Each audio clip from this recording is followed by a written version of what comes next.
Eu acho que alguém bateu aí, né? Sim, tentei na porta. Aberto, né? Só está encostado. Boa noite, caríssimos irmãos. Boa noite, Rejane.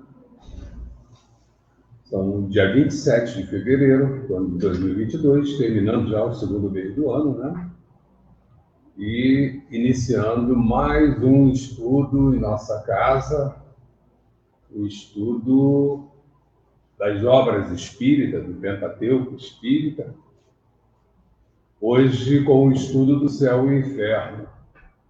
Essa obra é importantíssima, altamente esclarecedora, porque ela aborda a justiça divina.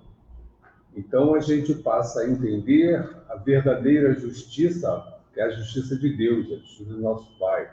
A justiça é infalível e imutável, ela não se modifica, é sempre a mesma e vai estar nos amparando e nos ajudando na nossa caminhada. Como sempre, contamos com a presença da nossa irmã queridíssima Giovana, está aqui pronta aqui já para trabalhar. E os irmãos já estão se conectando aí conosco. A Jane já está conectada, o Munhoz está aqui presente, assim como o Ivanilde, João Bosco já conectado conosco, e temos uma irmã presente também na nossa casa hoje. Eu até vou ajustar o som para ela. Você está ouvindo? Tá? Quando a Giovana começar a falar, você me dá um sinal, porque eu boto o microfone para você, se for o caso, tá? Porque senão fica baixo. Bom, vamos nos preparando para a nossa atividade, né? Para o nosso trabalho. E aí, vamos chamar a nossa amiga, a dona Giovana, né, dona Giovana? Vamos trabalhar? Vamos trabalhar. Vamos trabalhar. É isso aí, vamos trabalhar. Estamos aqui prontos para a nossa E agradecemos a Deus na oportunidade de trabalho. Agradecemos essa casa que nos abriga, nos fortalece, nos consola e que nos impulsiona. Onde temos amigos e irmãos que estão fazendo um trecho da caminhada ao nosso lado.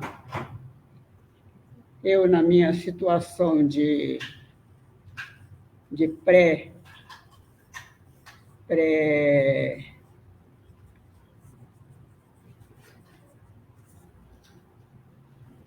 como é que chama o pessoal idoso? Pré-jovem. De novo, não seja um jovem de novo. Ou pós. Como pré-velho, dependendo exclusivamente da ajuda dos meus companheiros Astrogildo, Munhoz e Ivanilde. Os 4 mosquiteiros. Estamos aqui com a bondade do nosso Mestre Jesus, da nossa patrona, do nosso grande amigo Antônio de Pádua, com o médico querido Dr. Bezerra e irmã Sheila, os mais falados e mais conhecidos, né, nos nossos trabalhos de caridade, mas há muitos outros, desde a época da fundação até o momento de hoje. Nós sabemos que os nossos irmãos responsáveis pelas casas estão sempre aqui conosco, sempre nos incentivando ao trabalho. Não estamos aqui a passeio, estamos aqui para trabalhar. E trabalhar com quem a gente gosta é muito bom, em qualquer ramo da vida, profissional também. Hoje nós vamos dar uma finalização finalização não, porque ainda estamos no inferno. Nós tratamos na aula passada do inferno pagão.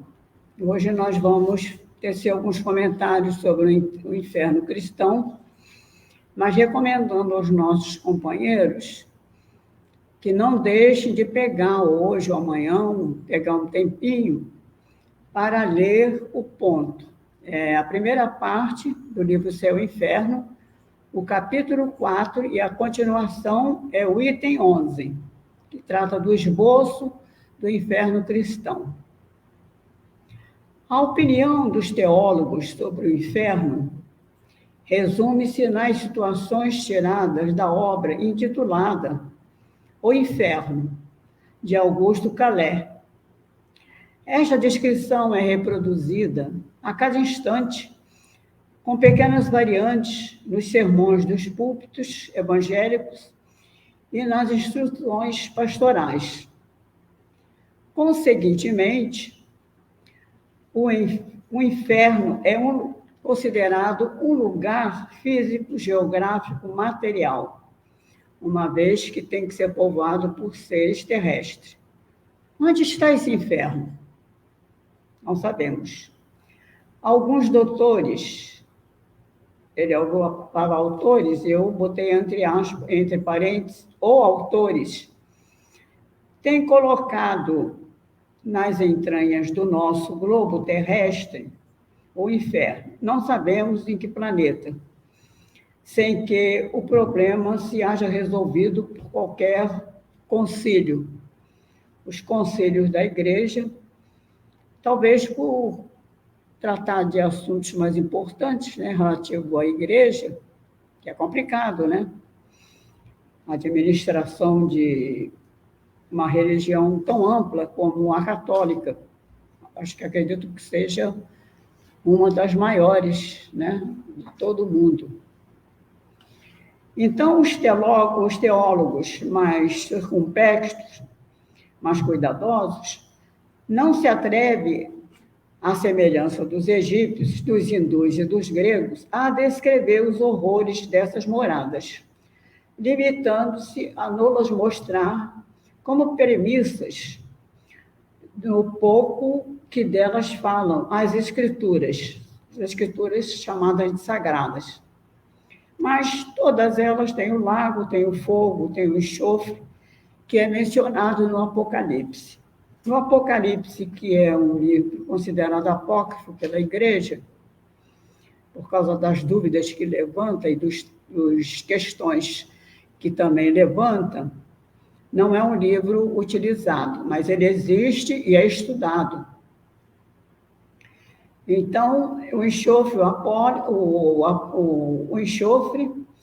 do Apocalipse e os demônios atormentando os homens, aos quais eles já perderam, e os homens que choram, rangendo dentes, segundo a expressão dos evangelistas.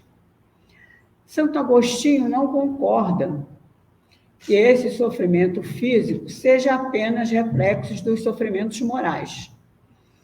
Ele pretende mais. Segundo um versículo de São Marcos, que esse fogo estranho, posto que material, parecido com a ulha, como o nosso, e atuando sobre corpos materiais, porque os espíritos atrasados não se liberam totalmente das sensações da carne, né, da matéria.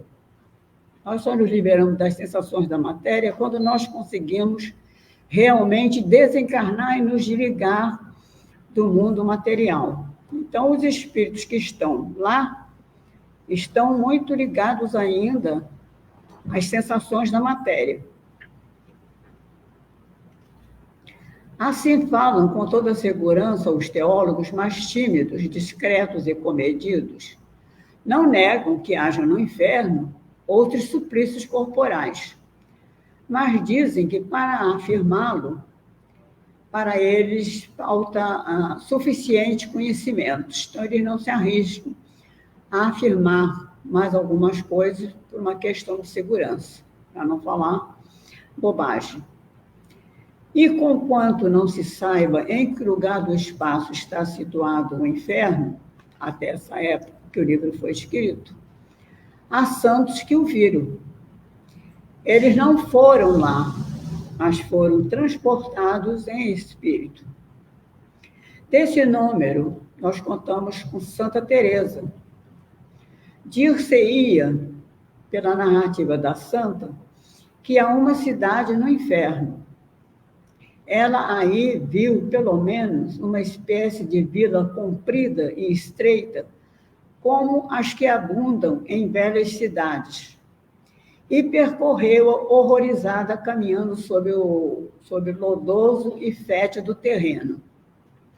Foi, porém, detida em sua marcha por uma muralha que interceptava a sua caminhada pela vila, em cuja muralha havia um nicho onde ela se abrigou.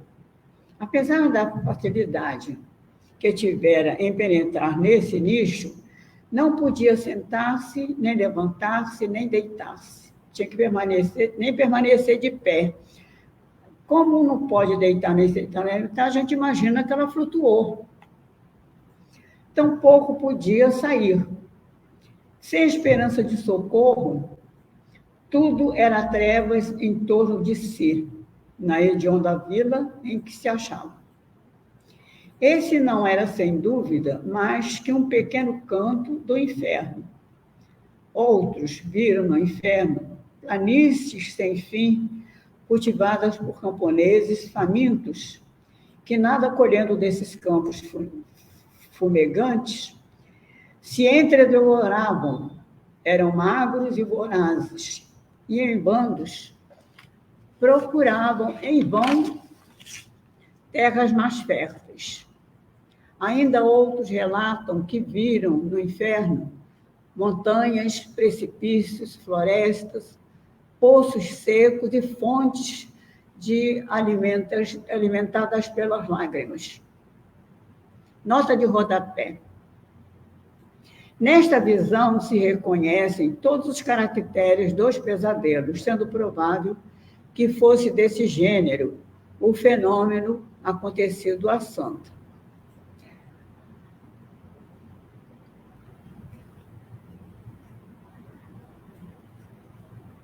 Para nós, podemos admitir que pudesse ter acontecido com ela um processo mediúnico. Isso já um raciocínio atualizado daquilo que nós estudamos. Viram, em uma palavra, tudo o que viram os pagãos. Um lúgubre revérbero da terra com os respectivos sofrimentos naturais eternizados. Há, com efeito, demônios que, para melhor atormentarem os homens em seus corpos, tomam eles mesmos corpos materiais. Uns têm asas de morcegos, cornos, couraças de escamas, patas armadas com garras, feito águias. Estes demônios de formas sensíveis, que lembram tão visivelmente os deuses de Amente.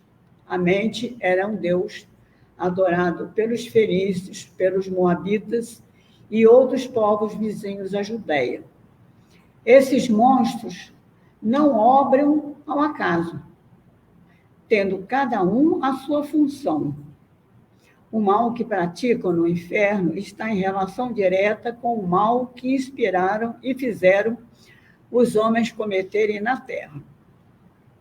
Os condenados são punidos em todos os seus órgãos e sentidos, porque também a Deus eles ofenderam por todos os órgãos e sentidos. Demônio algum se furta, nem se furtará jamais, ou ao desempenho sinistro da sua tarefa, perfeitamente disciplinados e fiéis. Vejam bem, aqueles que estão filiados à prática do mal, eles têm a disciplina e a dedicação daqueles que são dedicados ao trabalho do bem, que são comprometidos com o servir, né, para evoluir.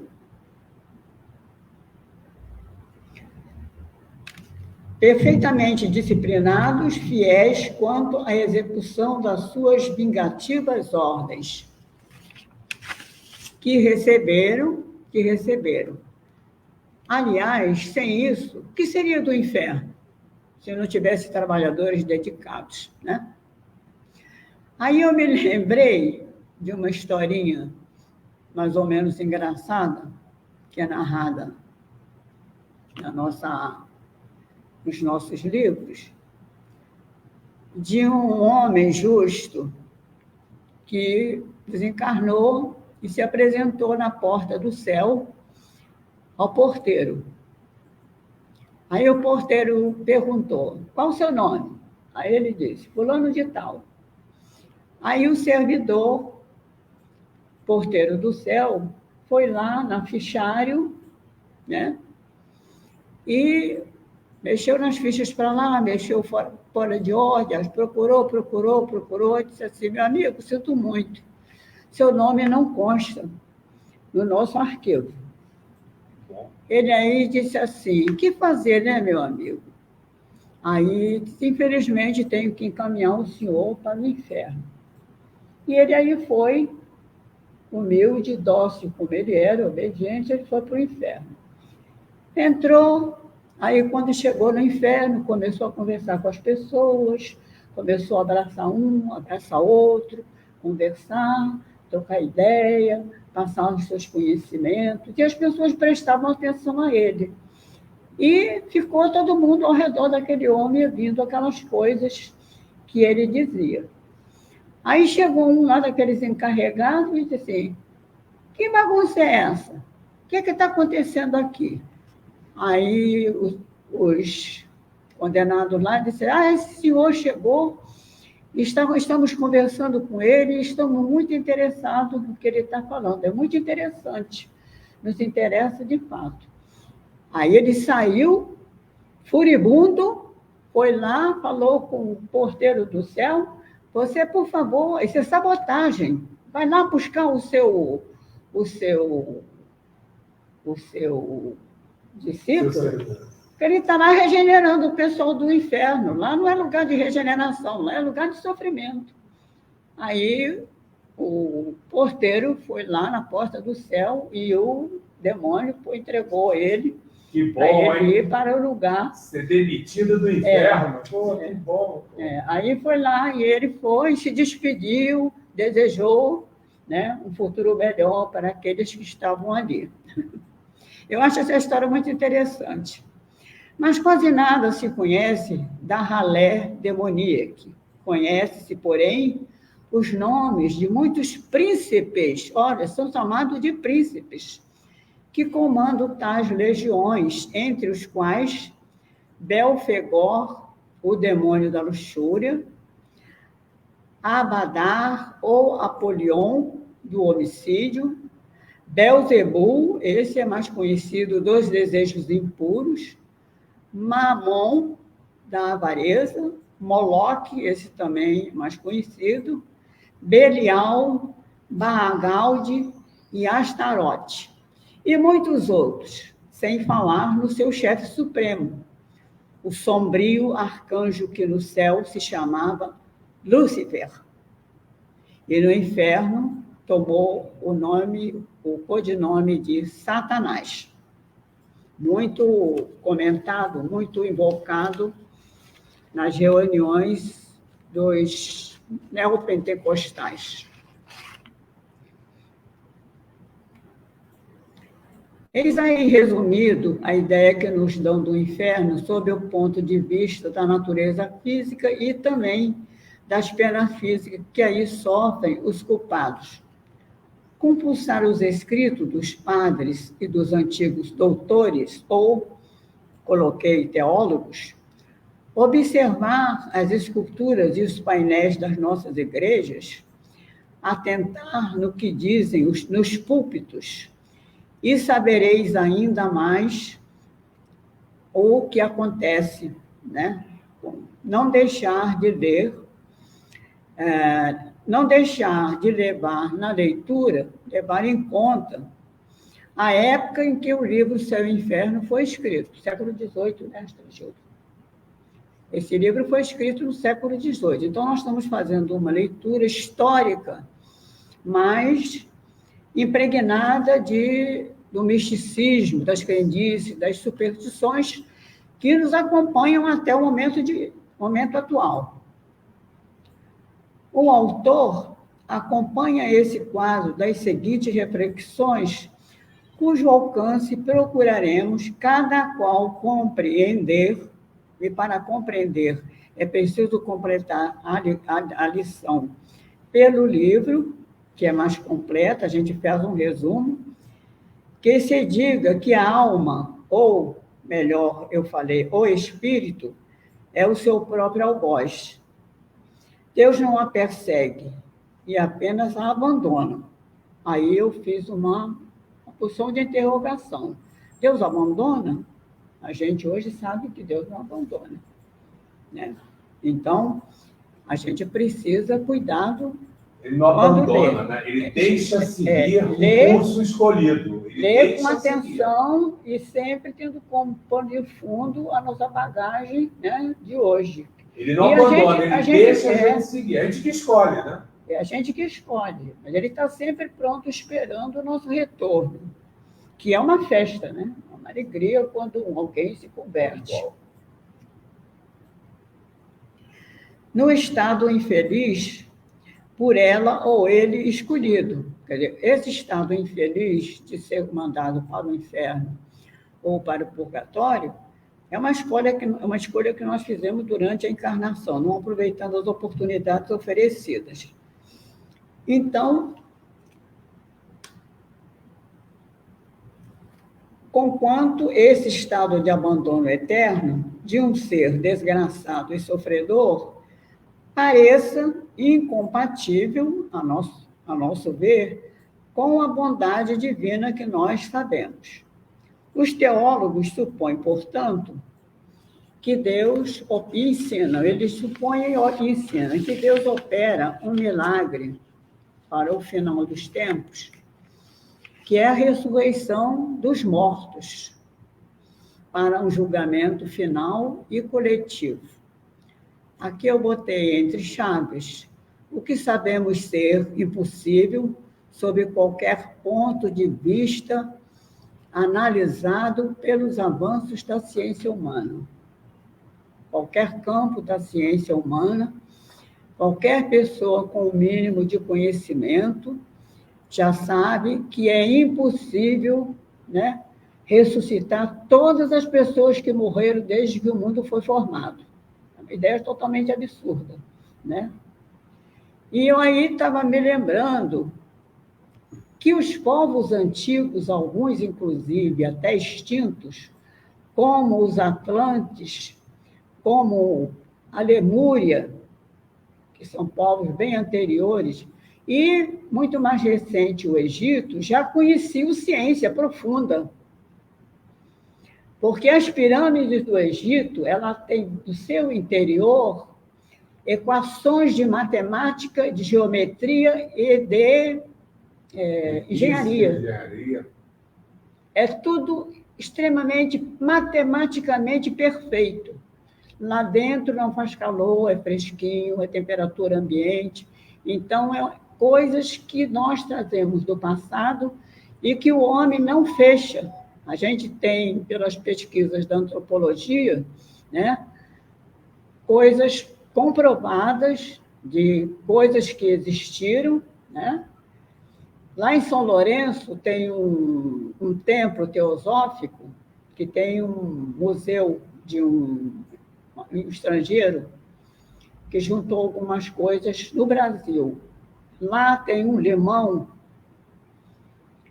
que, pela experiência do carbono 14, ele deve ter, eu não me lembro mais o tempo, mas era coisa assim de 10 mil anos, e o limão estava cortado no meio até as sementes.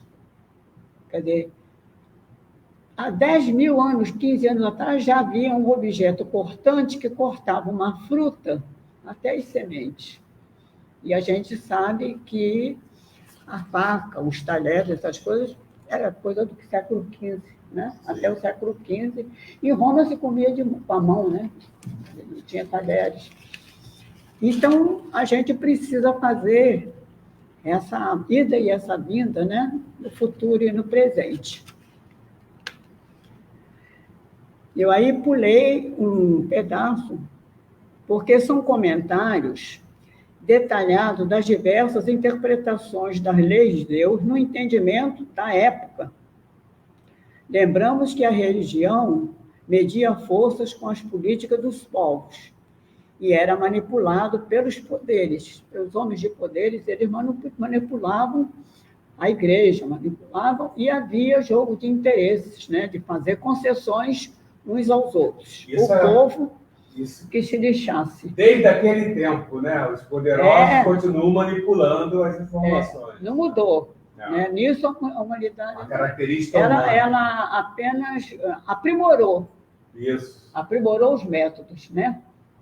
Agora, com a tecnologia, está uma coisa impressionante, né?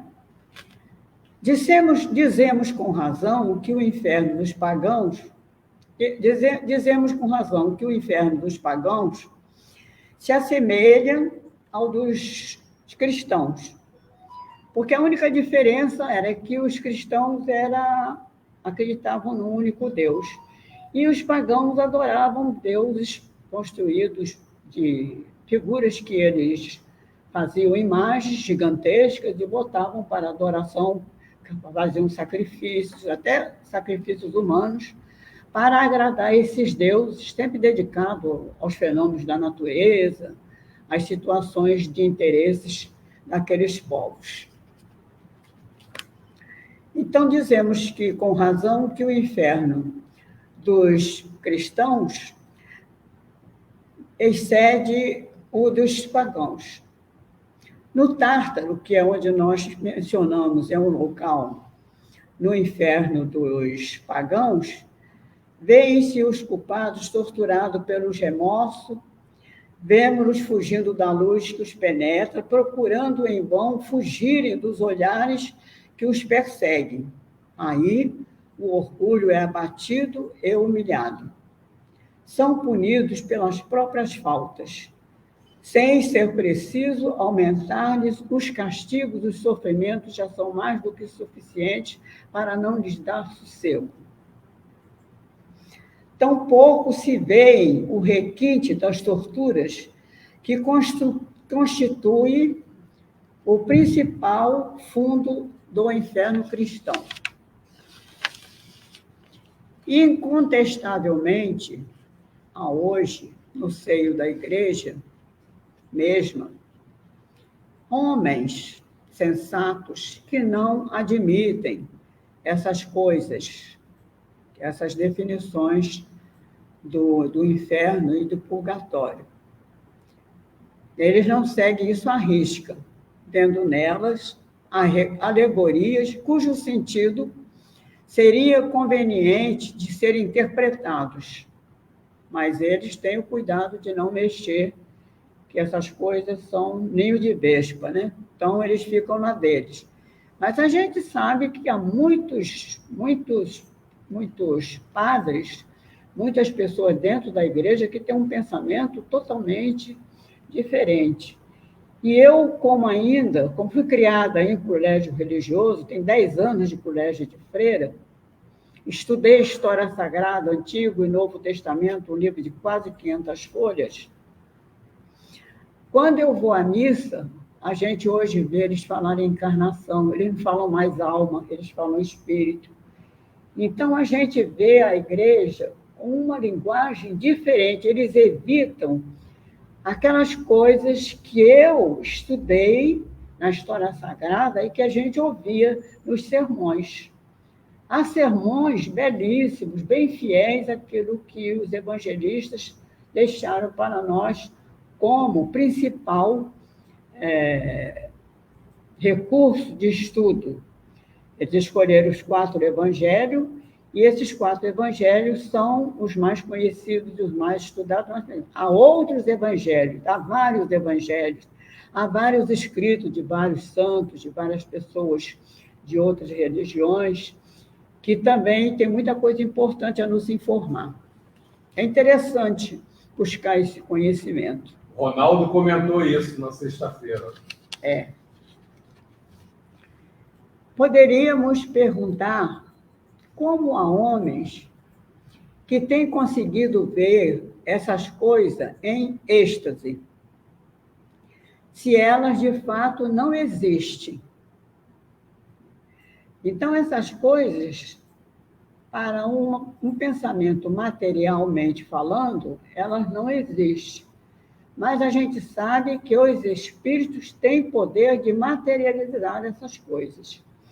E a gente pode materializar as coisas que a gente almeja. As coisas que nos enchem de preocupação, elas podem se tornar materializáveis por nós. É o poder, né, da fé. Diremos apenas ser preciso considerar, em princípio, que o êxtase é a mais inexata de todas as revelações, denotando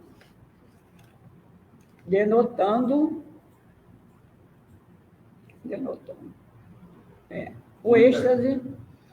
É preciso considerar que o êxtase é a mais inexata de todas as revelações, denotando-se, muitas vezes, reflexo de preocupações acumuladas. As ideias com que o espírito se nutre e das quais o cérebro, ou melhor, o perispírito, que na realidade é a nossa verdadeira mente, o nosso cérebro não é a nossa mente. O nosso cérebro é o nosso órgão físico que expressa a nossa mente. A mente já está na outra dimensão do espírito. É importante a gente ter isso em mente. E as ideias com que o espírito se nutre e das quais o cérebro, onde o perispírito, correspondente a este, ao cérebro, conserva as formas e as reproduzem, amplificadas como uma miragem. Elas têm a nossa visão ou a nossa percepção sempre exagerada. Os nossos sonhos são sempre exagerados, absurdos, tem coisas que a gente não consegue entender, né? Então, a gente atribui ao êxtase. Agora, existem pessoas profundamente estudiosas e que têm o êxtase é um pouco semelhante ao desdobramento espiritual, né? Não é igual, mas é semelhante ao desdobramento espiritual. Então, existem espíritos que têm capacidade de se desdobrar. Nós sabemos que Chico Xavier, em desdobramento, foi com Emmanuel à época de Jesus. Ele fez essa viagem. E nós sabemos também, tem Emmanuel e Ivone Pereira, com o seu guia espiritual Charles, que era uma médium de mediunidades fantásticas. Ela ia muitas vezes aos locais históricos na época que a coisa aconteceu, ela participava dos acontecimentos e quando ela acordava, ela então escrevia os seus livros. Ivone Pereira não é muito falada, mas uma das maiores médiuns brasileiras que nós tivemos. Muito respeitada nos círculos da Federação Espírita. E as reproduzem, amplificadas com uma miragem.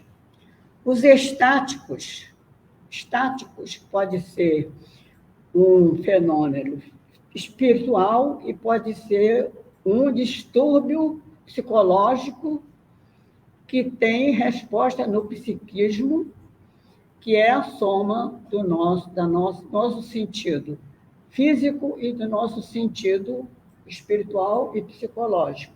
O nosso psicológico está nosso psiquismo ele está num intervalo entre a matéria e entre o espírito. Na terceira dimensão, aproximando-se da quarta dimensão, não chega lá. Só chega à quarta dimensão aqueles que se preparam para isso. Não é um preparo fácil. Não é brincadeira, é disciplina, disciplina, disciplina, dedicação, renúncia, né, de muitas coisas. Os estáticos de todos os cultos, não só o espírita, em todos os cultos tem estático, tem médios, tem gente que faz desdobramento, tem gente que faz viagem astral, dormindo, lembra onde foi, com quem esteve, com quem trabalhou, o que fez, se lembra. Nós, míseros mortais, sabemos que trabalhamos, que cooperamos, porque nos colocamos, quando nós oramos, eu, pelo menos, me coloco à disposição para trabalhar. Meu corpo vai repousar, que o meu anjo vele pelo meu sono e que meu espírito não seja atraído pelas minhas inferioridades, que as minhas inferioridades não dominem o meu espírito, que o meu espírito seja levado para qualquer trabalho. Os estáticos de todos os cursos sempre viram coisas com relação à fé. Não sendo, pois, extraordinário ou nada de anormal que Santa Teresa e outros santos e não santos tenham tido visões que não são senão, propriamente, reproduções dos nossos pesadelos, reproduções ou efeitos dos nossos pesadelos, dos nossos envolvimentos com os problemas da vida, do cotidiano, da nossa vida diária. E aí sobra um tempinho para a gente fazer qualquer esclarecimento. Então, como essa parte ela é muito envolvida com misticismo, com superstição e com crendices. Então, essa cultura a mitologia, ela é encarada como uma coisa que ajuda no esclarecimento de fatos históricos, de acontecimentos.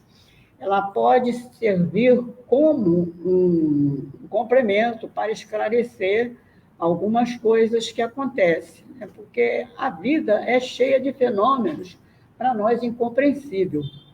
Então, a gente recorre a esses meios, as pessoas que se aprofundam. Tem gente que gosta mais de estudar a doutrina de Kardec, nós temos companheiros que escrevem. Por exemplo, o Hermínio Miranda, ele gosta muito da parte científica do espiritismo. Os livros dele são muito profundos, encalcado em experiências de psiquiatras, de médicos que também estudam, né, fenômenos, porque são pessoas que trabalham com a mente humana. A pessoa que trabalha com a mente humana trabalha com uma coisa extremamente complexa. Sem dúvida. A gente não se conhece e a gente mora, às vezes, 20 e 30 anos com uma pessoa e não conhece aquela pessoa, porque nós mesmos não nos conhecemos. Porque nós nos sabotamos, nós nos escondemos de nós mesmos. E, às vezes, o que nós escondemos de nós mesmos, outras pessoas percebem, né? E tem pessoas que têm uma facilidade enorme de dissimular. Outros, por exemplo, eu e o Astrogildo não somos dissimulados.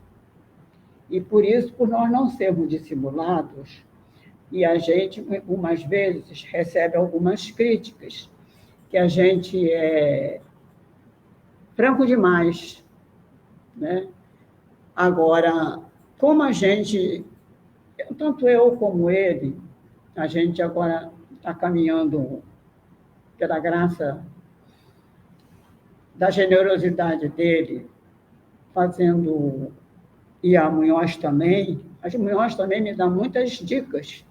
Quando eu esqueço de alguma coisa, ela lembra, porque ela também tem um nível de conhecimento muito próximo do meu. Então, a gente percebe em algumas atitudes, né, que a pessoa está se controlando, está aprendendo a ser mais, a baixar um pouco, né? Mais paciente. Paciência. Virtude é difícil pra caramba. Paciência. Eu não gosto da palavra tolerância, então eu prefiro compreensão, compaixão, aceitação. Então, a gente sabe, e eu observo o crescimento, que eu poderia ser mãe dele, eu tenho apreciado muito o crescimento dele como pessoa. Né? Giovana, Oi, filho. vou te interromper, sabe por quê? Você me deu umas dicas legais. Você falou sobre o cristianismo, né?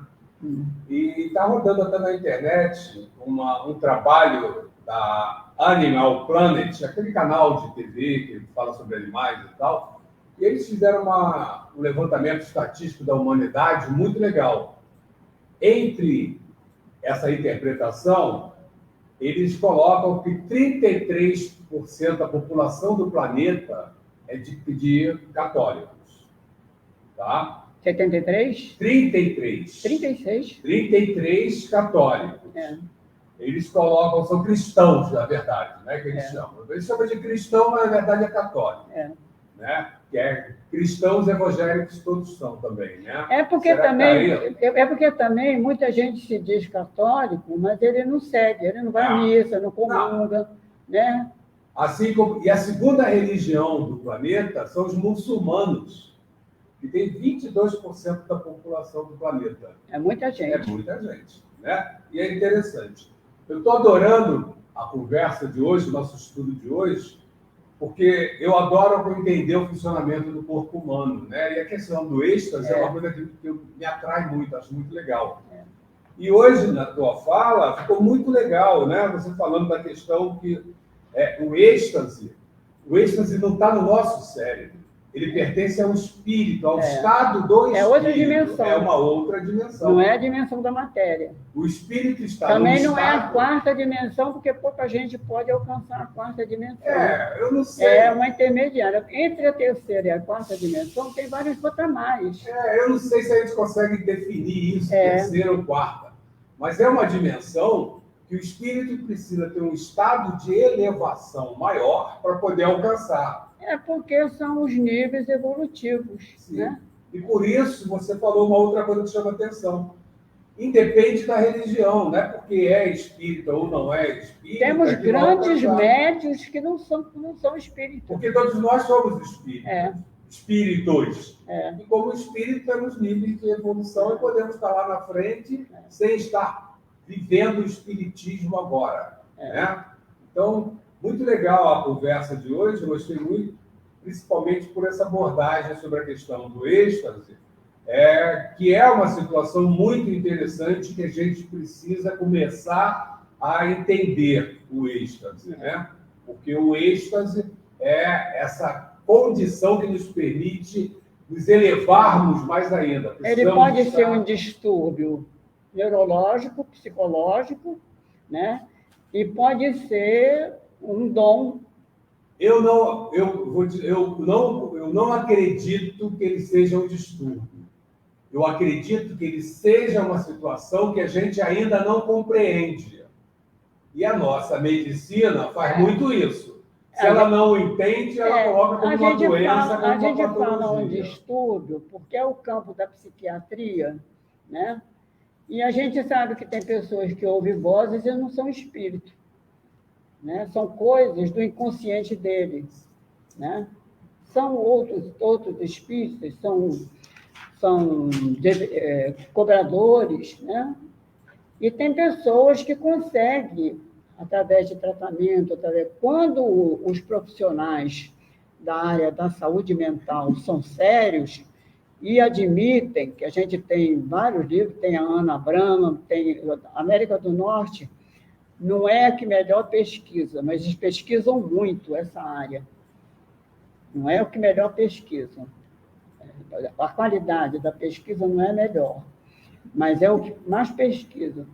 Então, eles enveredam muito por essa área, porque a doutora Bárbara Abramo, ela é psiquiatra. Então, ela, quando era criança, foi criada na fazenda da avó.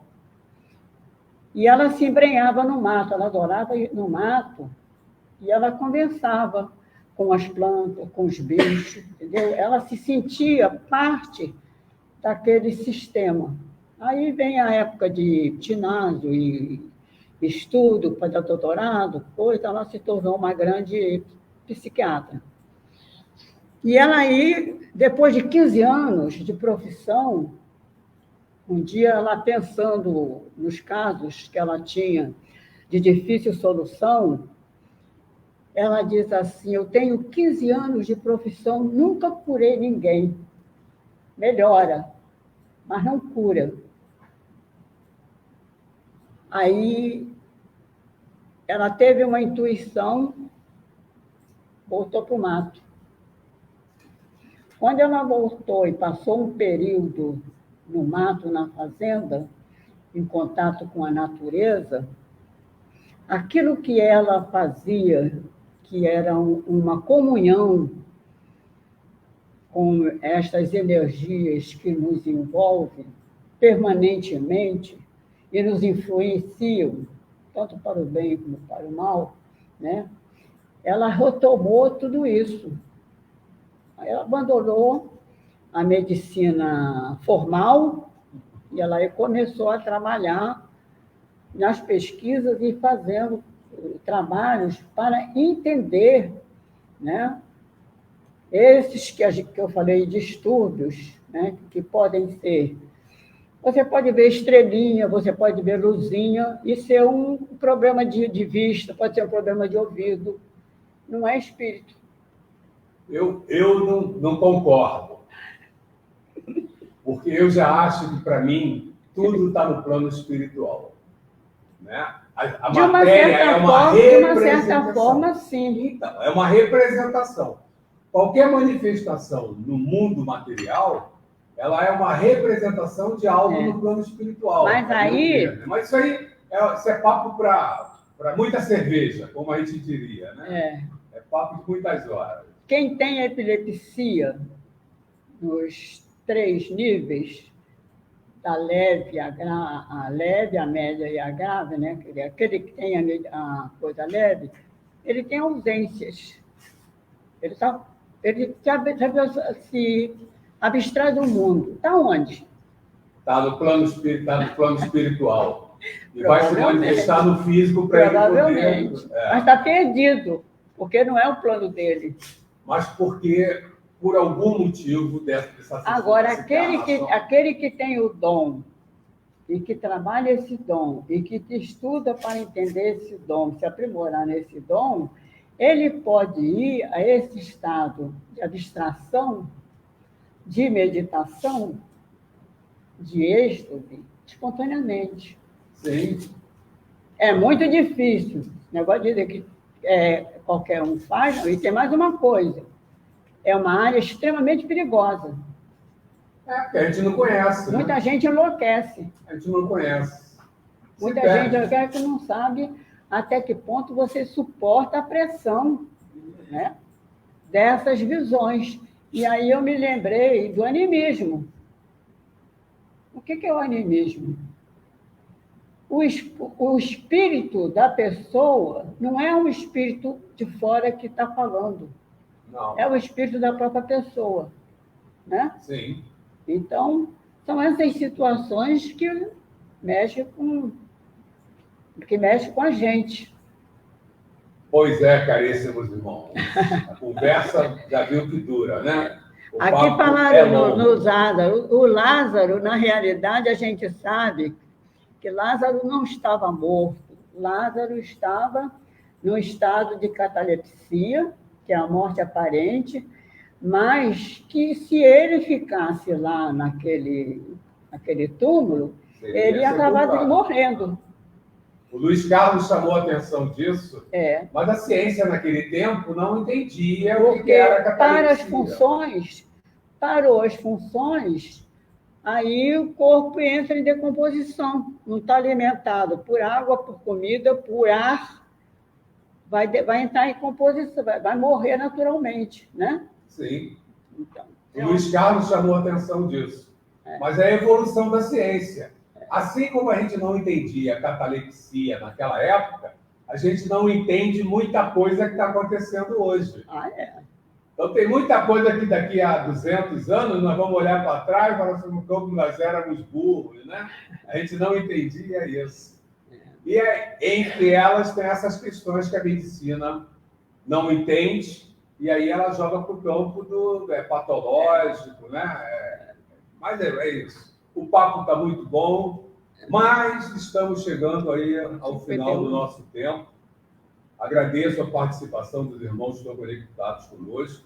Se alguém quiser fazer algum comentário, alguma pergunta, principalmente, sobre o tema de hoje, é bem-vinda. E aí, lembrando assistindo os estudos pela internet, as pessoas podem fazer pergunta, né? Sim, pode. Tá? Eu estou aqui de olho para ver se alguém colocou alguma pergunta. Lembrando que nós estamos fechando o capítulo 4. Vamos entrar no capítulo 5. O purgatório é pequenininho. O capítulo 5 a primeira parte, é o purgatório ainda, tá? Então vamos falar no nosso próximo encontro, que será em março, sobre o purgatório, na segunda Como também uma situação intermediária entre o céu e o inferno, né? Aí a gente vai ver qual é a visão da religião antiga e dos esclarecimentos que nós temos atualmente através... Hoje em dia a gente nem vê mesmo... Eu vejo a linguagem da igreja muito coerente, muito aproximada daquilo que a gente pensa. Até porque, no trabalho que a gente realizou lá no MIR, Movimento Interreligioso, foi um representante de algumas religiões e foi feito uma listagem dos preceitos daquilo que é básico nas diversas religiões. Então, foi muito interessante, porque todos os preceitos de todas as religiões, elas se parecem. É a mesma coisa dita com outras palavras, de uma outra forma. Tinha umas 5 representações. Então, foi muito interessante, né? É sempre a caridade, é sempre o servir ao próximo, é sempre o trabalho, é sempre o estudo, é sempre a dedicação, é sempre a fraternidade, entendeu? Isso aí está a busca da paz, a busca da convivência, né? Isso é bom que reafirma, né, para a gente, a verdade é uma só. É uma só. Nós estamos indo por caminhos diferentes e estamos começando a chegar mais próximo. Cada um tem um pedacinho. Isso. Vamos afunilando até que vai chegar um ponto que é uma só, não tem jeito, é aquilo ali. Porque a verdade é uma só. Nós aqui temos interpretações e visões diferentes, e aí estamos chegando... Eu comprei o livro do Dom Helder, ele já espírita, ele escreveu um livro psicografado. E é muito interessante, porque ele é muito brincalhão, então ele diz assim, as pessoas podem pensar que o Dom Helder, ao morrer, tornou-se espírita. Eu continuo católico, eu continuo o bispo da Igreja Católica, né? Mas ele sabe que ele está vivo, ele sabe que ele continua e ele sabe que muitas coisas, né? Sim. Que vai continuar. Que isso também a gente percebe em algumas coisas da igreja, mas isso disfarçado, né? Só aqueles que têm olhos de ouvir, olhos de ver e ouvidos de ouvir, percebem, mas a gente percebe. A gente está falando de uma instituição, né, que, sei lá, devo estar falando besteira, mas que existe há pelo menos 15 séculos. Né? E com determinadas orientações que não podem ser mudadas. Então, nós vamos encontrar indivíduos que já têm uma visão diferente, mas, em função dessa tradição toda, não podem simplesmente mudar o que está lá. Mas um dia todos vão ser convencidos, né? Sim. Não, a gente vai evoluindo, a linguagem vai mudando, e daqui a pouquinho eles vão deixar de falar em ressurreição, vão falar, né, em reencarnação, na encarnação, e aí as coisas vão começar a mudar mesmo. Mas isso a gente vai com calma, né? A gente vai aguardando e vamos deixando as coisas acontecerem no seu tempo. Irmãos, agradeço a participação de todos vocês hoje conosco, mais uma vez. É muito bom contar com a participação de vocês, conectados aqui conosco. É muito bom sentir essa energia que vocês transmitem para a gente. Nós temos algumas informações importantes. Minha amiga Jurema, está por aí? Eu vou tirar o microfone da Jurema. Eu troquei de microfone, porque a Giovana não me deixa falar. Tive que trocar. Então, nós vamos fazer o seguinte. Quem é que você perguntou que você estava aqui, Giovana? A Ana está... Ela quer saber quem é que está aqui conosco. A Hilda. Bom, nós temos algumas informações importantes. No próximo final de semana, nós teremos a eleição da nova diretoria da casa e vai haver uma mudança nessa diretoria. Ela foi suicida. E com essa mudança, haverá uma mudança na programação também, né?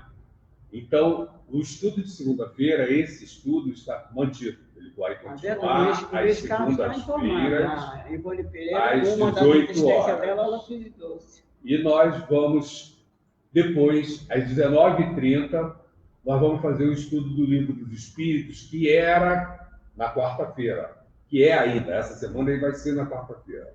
Na semana que vem, já não teremos o estudo na quarta-feira. O estudo vai para segunda-feira, às 19h30. Na primeira semana, como é dia de tema livre, então na semana que vem, às 19h30, teremos tema livre. Tá? Já está definido assim, né? Espera aí, estou falando besteira. Não é na próxima semana, já é no dia 1º, desculpa. Próxima semana. Dia 1º, quarta-feira, nós vamos ter tema livre, essa semana agora. Eu falei errado aqui, ainda bem que a Rosana está aqui do nosso lado. Atenta aqui. Ainda bem. Então, quarta-feira, dia 1º, ainda tema livre, quarta-feira. Na semana que vem, mudou a direção da casa, vai mudar a programação. Na quarta-feira, dia 8, não haverá reunião. Em compensação, no dia 6, na segunda-feira, nós vamos ter a Giovana, às 18 horas, e vamos ter o estudo do Livro dos Espíritos com Astrogildo, né? Esse cara feio aí que está na tela, às 19h30. Tá bom? E na sexta-feira continua a programação normal. Sexta-feira começamos a nossa programação hoje na casa presencial às 19h30 e virtualmente às 20 horas. No sábado, em março, volta o estudo com o Ronaldo. Se eu não me engano, no dia 11 de março. Deixa eu ver. É isso mesmo. Dia 11 de março, o Ronaldo volta com o estudo à tarde. Esse é só presencial. Bom, irmãos, uma boa noite para todos vocês. Vamos cantar, Giovana? Vamos, eu não sei se a garganta dá, né? A gente ajuda, a gente faz uma forcinha aqui. Gratidão a Deus. Vamos cantar gratidão, né? Que é... Agradecemos, Senhor, Senhor, estes momentos de paz, nós te sentimos aqui, em vibrações fraternais, na estrada da vida, conduz ao bem, na alegria, na dor, ser o amor, nossa bandeira de luz, nossa mestre Jesus, Jesus, seja o amor, nossa bandeira de luz. Amém, Jesus. Boa noite a todos e até a quarta-feira. Paz para todos, que Jesus esteja presente em cada coração.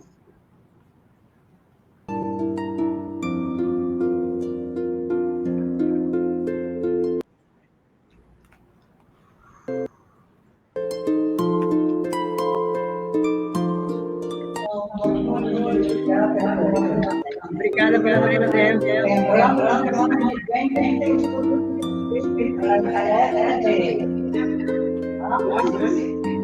Começa com esse 8, e no caso da secreta coletiva, não vai ser e aí no intervalo de meia hora, para Na próxima.